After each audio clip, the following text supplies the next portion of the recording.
In the day-to-day conduct of your police duties, no matter how or for what reason you're called to investigate a situation in a residence, use your eyes to detect evidence of marijuana, hashish, or narcotic violations.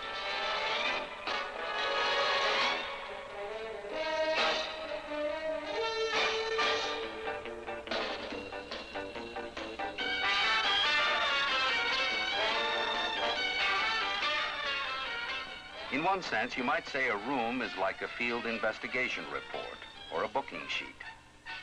But unfortunately, the information isn't typed clearly on the form, waiting to be read. The evidence you're looking for is here, all right. But it has to be located before you can read it. And it has to be read with specially trained eyes. For example, inexperienced eyes would probably overlook the valid evidence of marijuana and hashish use that are apparent on this coffee table. But in the law of evidence, you can't guess. You have to be sure. Ashtrays, being open to view and easy of access, are logical places to use your eyes for evidence of marijuana violations. And the logical evidence to look for is a partly consumed marijuana cigarette. Marijuana cigarettes are called joints.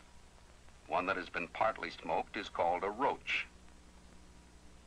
There are some noticeable differences between a marijuana or grass joint and the butt of an ordinary cigarette. Note the burned end of the ordinary cigarette.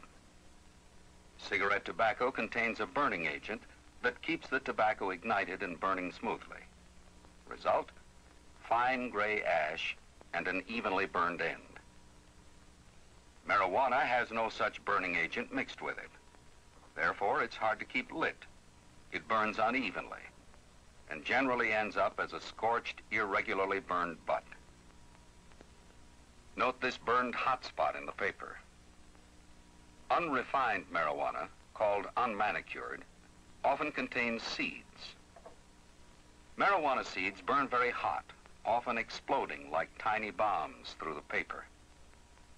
These bomb craters are clearly visible even at a distance to those who use their eyes. This, of course, is marijuana itself, the best evidence of all. It has distinctive characteristics.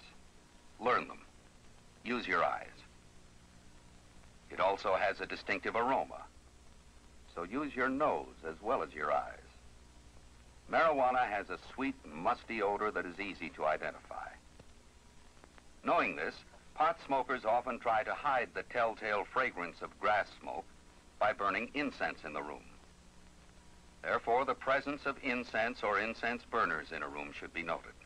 As a matter of fact, once marijuana use has been established, every kind of humidor or container that looks suspicious should be closely inspected for marijuana residue.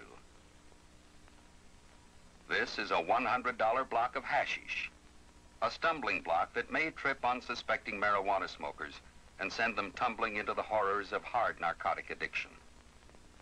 Imported from narcotics-producing nations abroad, this concentrated, mind-warping substance is, by volume, 8 to 10 times as potent as marijuana grass. Hashish does not burn like tobacco. It smolders slowly like 4th of July punk when lighted. Consequently, a very small amount will get a smoker very high and keep him that way for a long time. What's a small square of tinfoil doing here? Strange as it may seem, such squares of foil are strong evidence that hashish is being smoked on the premises. Only educated eyes would recognize this bored wooden block as prima facie evidence of hashish smoking. Here's how it works. The tinfoil is pressed into the small bored hole in the homemade pipe to protect the wood from the heat. Then the foil is punctured to let smoke pass through. A small load of hashish is pressed into the tinfoil and lit. And another potential narcotics victim floats out of the world of reality toward a midnight of eventual regret and despair.